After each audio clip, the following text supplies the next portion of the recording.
The One Big Beautiful Bill Act, the good, the bad, and what this means for the future of energy. Thank you for joining us. This is EnergyMatters.World with Dan and Claire.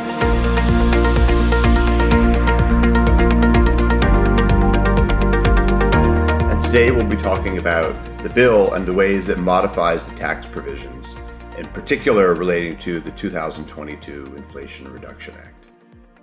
So let's just start by saying that solar batteries and wind made up 96% of new capacity to U.S. grids last year, and solar is the primary option for new power given that there are 5 to 7 year wait times for new gas turbines and even longer for nuclear or geothermal. Given the increases in demand across the country from AI, data centers, crypto, there's a lot to unpack during this conversation, isn't there, Dan? There sure is. And what we talk about domestically, of course, has reverberations internationally. The U.S.-China energy backstory is critical. The global demand for energy has swung strongly towards renewables. And so if this bill, and I hesitate to put the beautiful part in there, but you are more optimistic than I. So depending how things go, it has a dramatic impact on both U.S. jobs and exports, but also on how we're facing climate change and also how competitive the U.S. is. So there are enough domestic issues to fill many programs, and we probably will, but there's a reverberation effect around the planet that we'll come to, maybe not today so much, but in later episodes for sure. Yep. So let's talk about the basics just to get everybody on the same page. So the investment tax credit, or the ITC, is a dollar-for-dollar credit for expenses invested in renewable energy properties, most often solar developments. During the Inflation Reduction Act, that extended the ITC from 2022 through 2032 as a 30% tax credit for qualified expenses.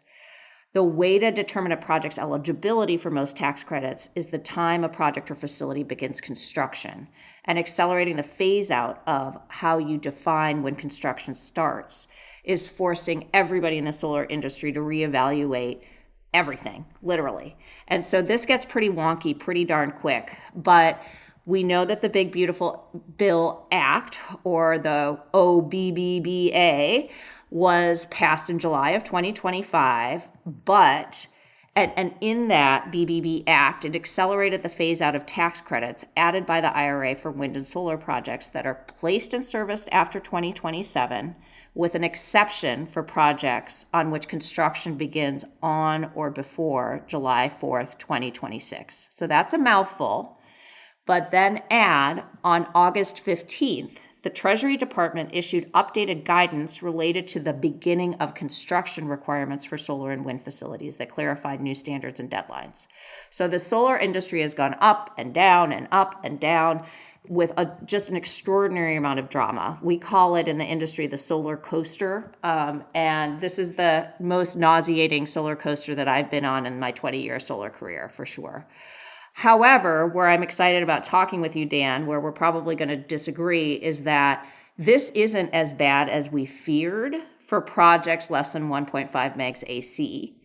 But let's dive into the details of that. And so maybe just to preface the reason why I'm going to say it's bad is that the solar coaster and the wind coaster and the storage coaster that we've seen in the past, where projects get planned, and we know all plans are good to make, but not all plans get carried through. And so there's delays, there's financing issues, there's getting land, there's all these things that happen. So what we've seen in the past, up until the Inflation Reduction Act, was literally projects get clogged up at the end of a period of time. And so you see this rush to get things in before the deadline. One of the features that the industry, from my perspective, as kind of on the science and policy side, maybe less on the business side that you're doing, is that the Inflation Reduction Act gave a much longer runway. It allowed for thoughtful planning. It allowed for really this to become a mature industry without this kind of stop, start, run, stop, start process.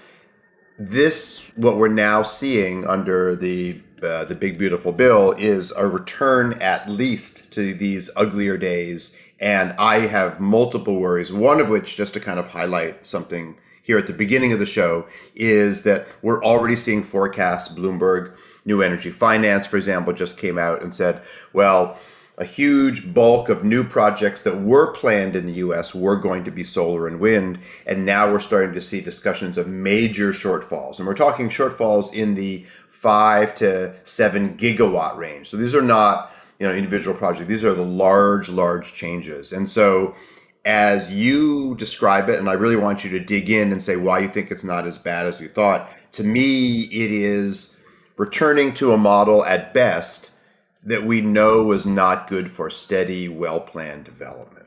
Oh, for sure. Yeah, I mean, I'm not saying any of this is any good, but from a business perspective, at least we know what the rules are. I mean, one of the Yeah, things that's that's been fair. so hard during the Trump administration is not knowing. The uncertainty is what drives people crazy. Now, that uncertainty is something that happened in 2012. There was a solar cliff in 2012. There was a solar cliff in 2017. And through it all, as we talk about in a different episode, solar continues to exceed expectations in terms of growth. It is becoming a mature industry, which is why so many Republicans and lots of folks are saying, do you really need this federal tax credit, right? We could then go down the rabbit hole of, well, fossil fuel industry is massively subsidized and let's just get rid of everybody's subsidies and level the playing field. And dollars to donuts, solar will always win, especially in light of our aging transmission and distribution grid. But right now, at least we know what the rules are. Now, let me And just so I gotta stop. I gotta stop you there because I like that as the positive side. I feel like I'm rarely the pessimist in the room, but I'm going to be the pessimist in this Trump room, and it's largely because what you described is a process that if the money is ready and if a project can go ahead. But the other side of the story is that at the EPA and the Department of Energy, and particularly in the White House, they're talking about putting much more control of project permitting in the hands of Yes. judges and governors who have very little, forget renewable energy expertise, but expertise on energy in general. And my worry is that this is really being done in a very direct way to give legal means to block projects that the White House doesn't like, not because some projects are well planned and others are not as well planned. This is really a political push into what hopefully would have otherwise been a legal and a financial dialogue. Well, absolutely. And I think the permits are a huge issue, and getting permits in different states and different counties and different authorities having jurisdiction is very hard. But don't forget, interconnection approval can sometimes take years, depending on the utility we're talking with. Yeah, I And mean, that that can be goes the back 5 to 7 year monster. 100%, right? And that goes back to another episode we've gone through, which is, how do utilities make their money? Utilities make their money by selling kilowatt hours to humans. They don't really want us to have more solar because that means they're reducing their revenue. But that's a So do story me, for so another do me a day. favor and unpack what is going to sound initially like a weird detail, but in practice for projects that I've seen you do, it's Yeah. far from it. This whole issue about when is a project actually broken ground and what does it Yes. mean in terms of delays? I mean, for example, if there's a bad a bad weather season or a bank has to refinance something. Talk about maybe even a particular project and how you see this new language affecting the ability to pull permits or to pull the credits for a project that doesn't seem to be hitting its milestones. So let's unpack that, and that's a great segue. So let's talk about what happened after the Treasury Department issued updated guidance related to the beginning of construction. So this is something that the whole solar industry has been massively impacted by, and as of speaking with you today, the stocks of Sunrun, Enphase, Solar Edge went up by 30% because of what came out about this definition of start of construction. So there's 3 different ways that the commencement of construction date can be defined. Number 1, on-site physical work of a significant nature, which may include the installation of racking or other structures to affix PV panels or collectors or solar cells to a site. And there's no specific cost for that. So that's number 1, on-site physical work. So that's Most what I call obvious one. regular construction, where there's Absolutely. no You broke weird ground. breaks and you had to get a new permit because you discovered a gas line or a water line, or you didn't have you didn't have full access to a piece of land you had to transit. That's kind of the regular process. Exactly. Number 2, about how construction date could be defined, is offsite. Work of a significant nature, which may include the manufacture of non-inventory components, like you spend time making a special transformer or inverter or racking system. This work must be done under a binding written contract, and it must be uniquely identified for a project, because a lot of people have been, stockpiling solar panels, all sorts of stuff. So number 2 is offsite. And then number 3 is what we call safe harbor, or the 5% test, meaning you have to spend at least 5% of the total cost of the project by whatever the deadline is. And as we've said earlier, if you've started construction before July 4th of 2026, or you're placing in service by 2027. So that still works for projects that are less than 1.5 megs AC, But of course, which that's is tiny. tiny. I mean, full disclosure, that is most of Sunrock's business. But absolutely, it does not mean large-scale community solar, utility-scale solar. There was a concern that 5% test would be increased to 20% or 50%, but that didn't happen. So, And that was due to yes. some interesting pushback for a lot of elected officials who saw the ways this could negatively affect jobs and projects in their district. So there's an interesting dialogue behind the scenes. It's just, in my view, nowhere near strong enough. And we didn't see high-profile members of the House or Senate stand up and say, we've really got to defend this more. I'll disagree briefly with Okay, I Tom like Tillis that. from Okay, North good. Carolina.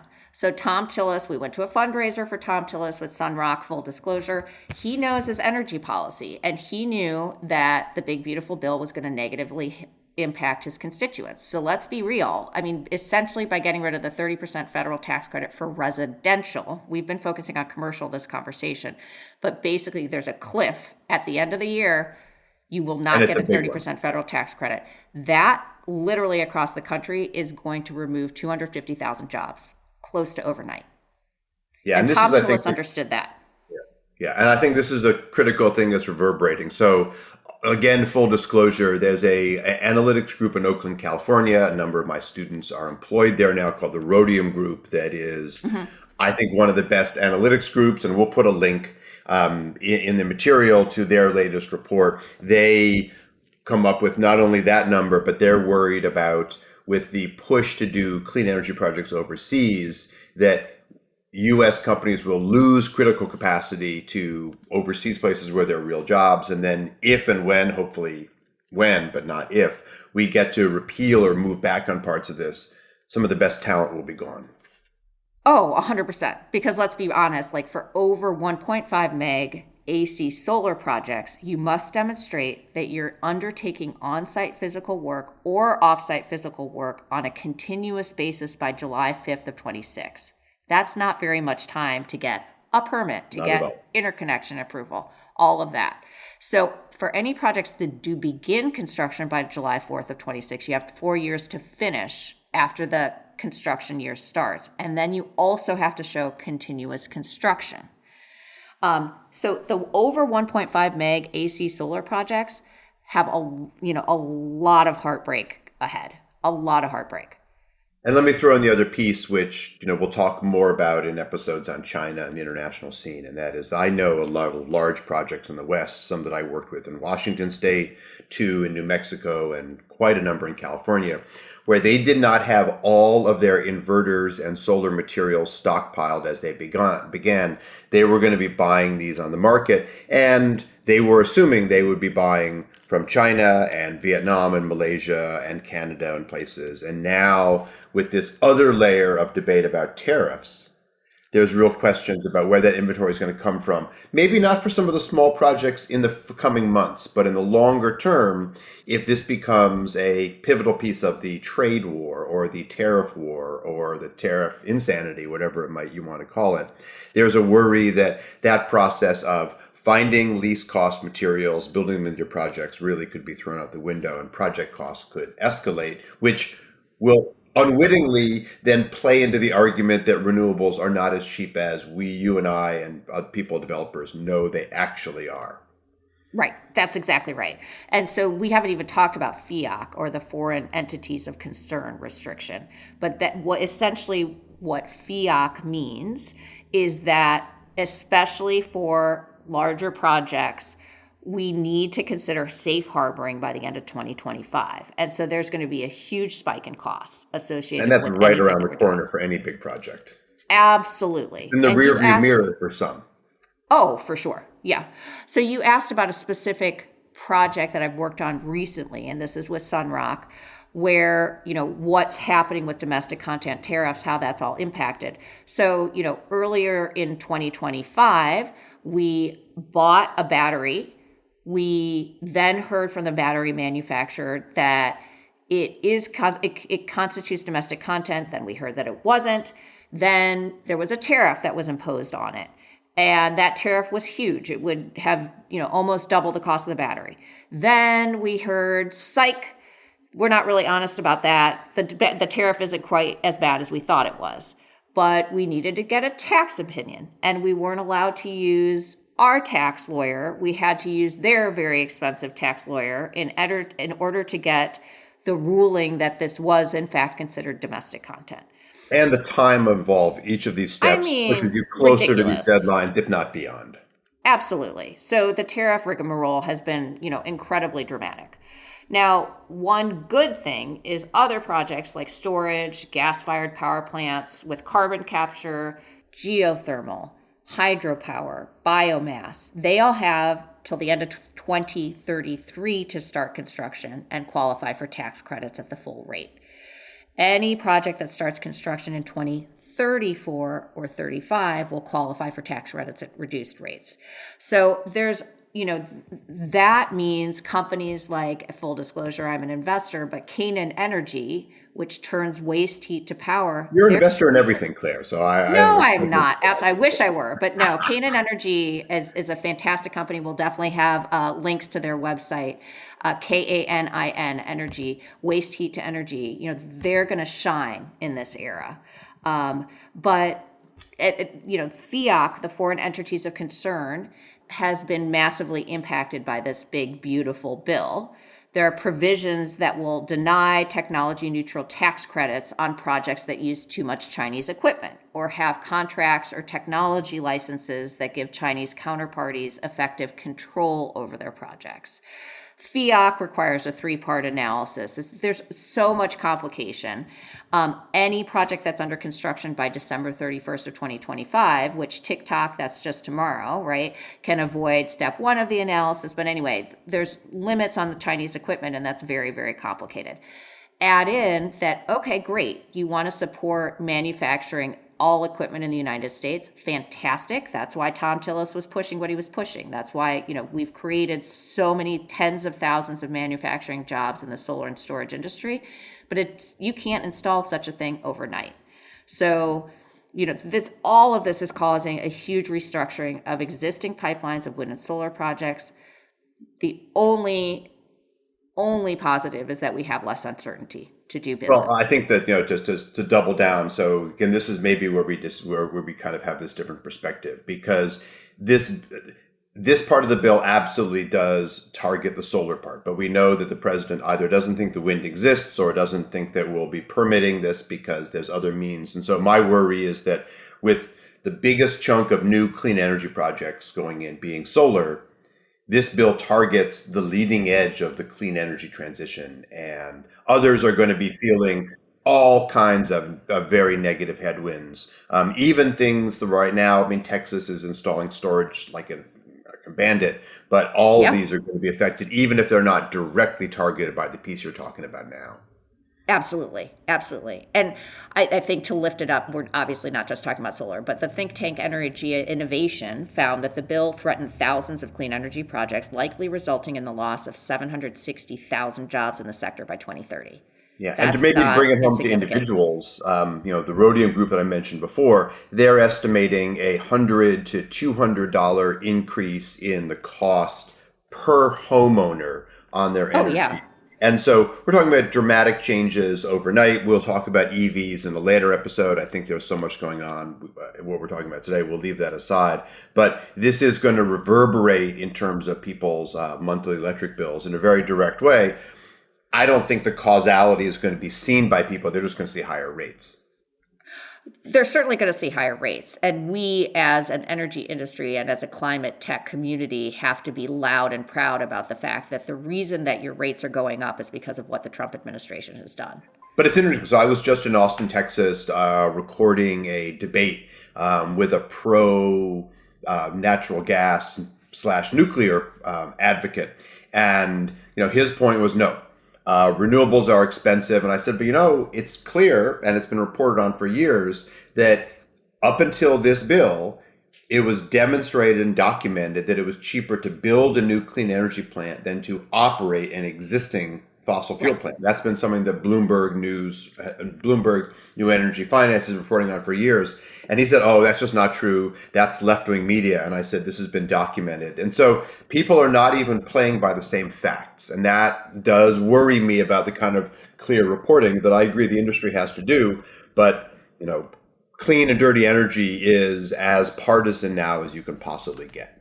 100%. And I think it behooves any listeners, we really have to coordinate and combine efforts, because thinking through the levelized cost of energy that Lazard started working on, which, as you say, Dan, means not just looking at what the initial cost is, but what's the operation and maintenance cost over time.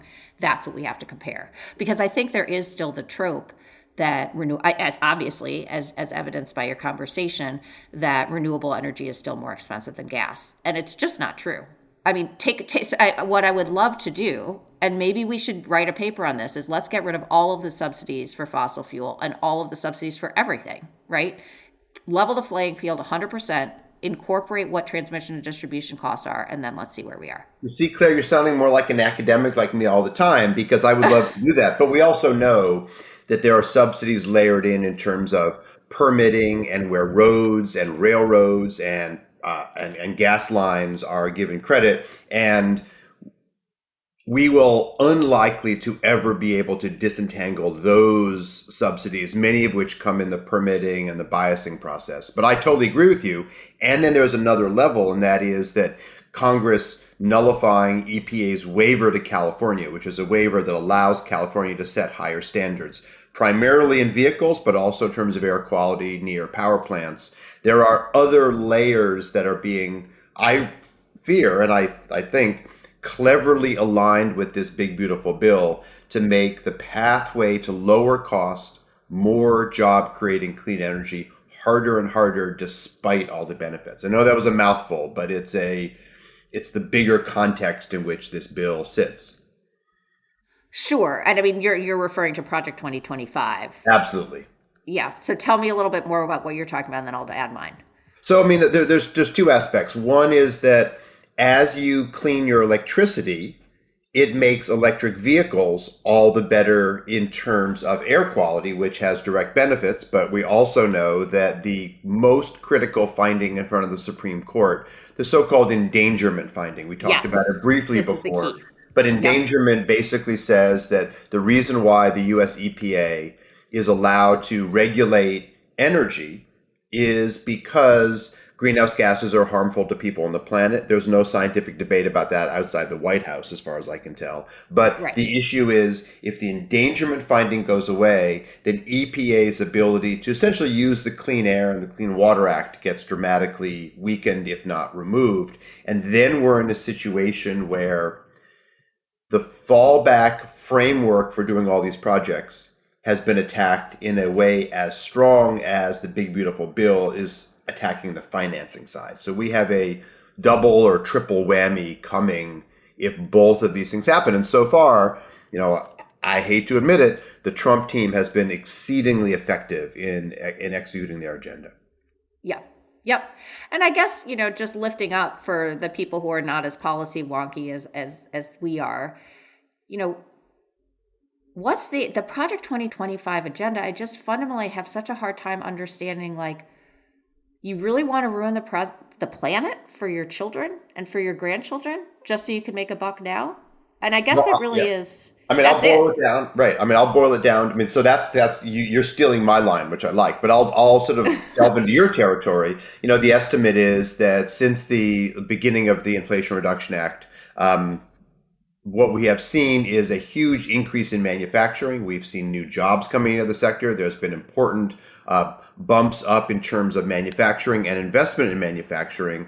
And these new analyses say that this will gut that. And so that is a direct blow to jobs, and it's a direct blow to trying to get additional long-term steady jobs in traditionally, I'll call it what it is, red states. And so Right. there is a huge impact, and perhaps it's up to or higher $110 billion of money that will be removed from community investments in new manufacturing capability in the U.S.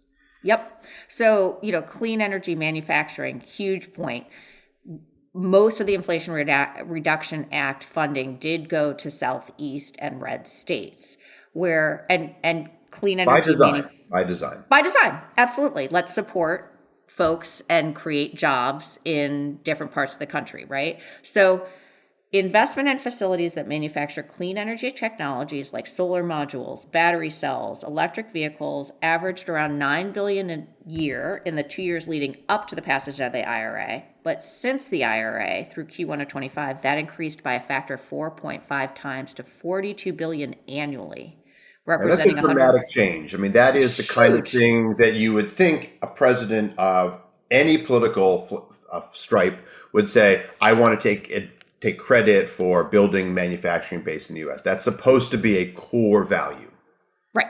Representing $146 billion in total manufacturing investment. And that money is not coming from federal money. That is coming from private investors who are seeing, yep, I want to invest in this. But so private investment dollars increased by a factor of somewhere between 6 and 9 times beyond what the federal government was providing in terms of tax credits. Yeah. So we're going to need to do a whole episode later on about the EV impacts and basically about how cars are becoming, the new smartphones, the new modular devices that can do all kinds of things. But that is also on the chopping block here.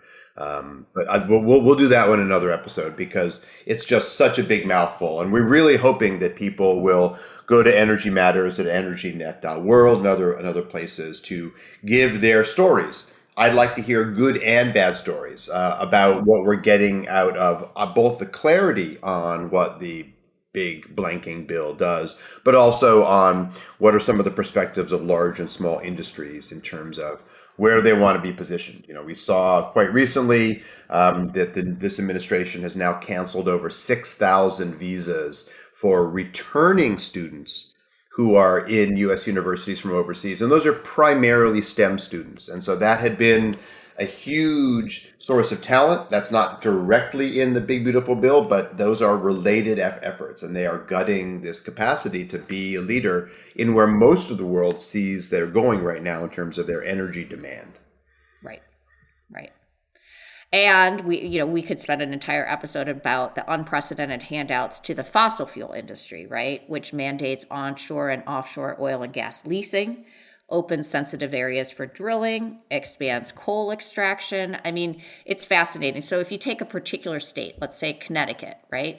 Connecticut, more and more demand, AI data centers, crypto, more demand, right? People aren't improving their energy efficiency.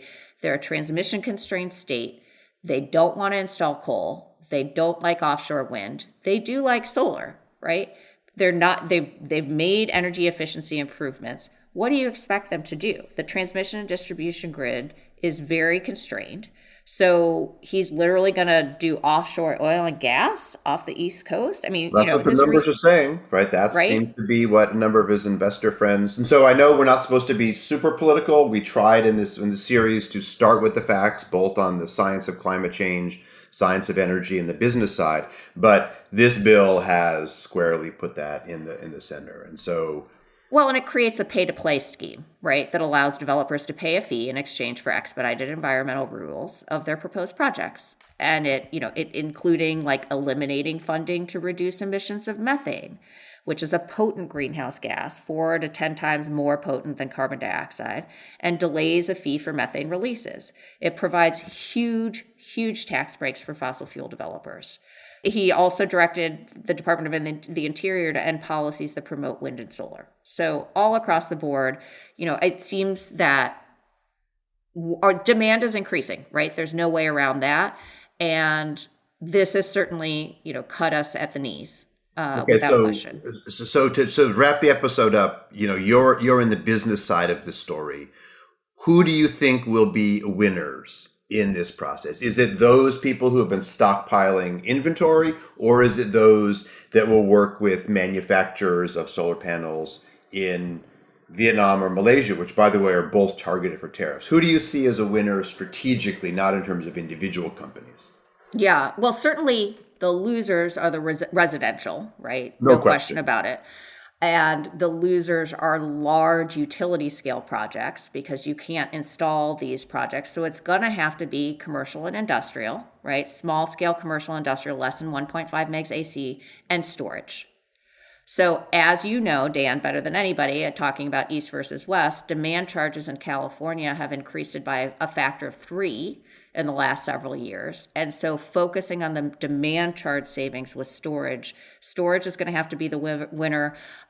Natural gas, waste heat is going to be a winner, and small scale C&I solar. Oh, that is a tough needle to pass through an energy transition through. So Isn't it just? we are Yeah. going to come back to this topic again and again, but it's going to be interesting to see where is the pushback both in front and behind the screen. And we're really looking forward to dialogue with listeners in terms of their questions and stories and really expertise on how do they navigate this dramatically changed landscape. Thanks, Dan. This is the Energy Matters podcast with Dan and Claire. Check out more at energymatters.world. Thanks for listening.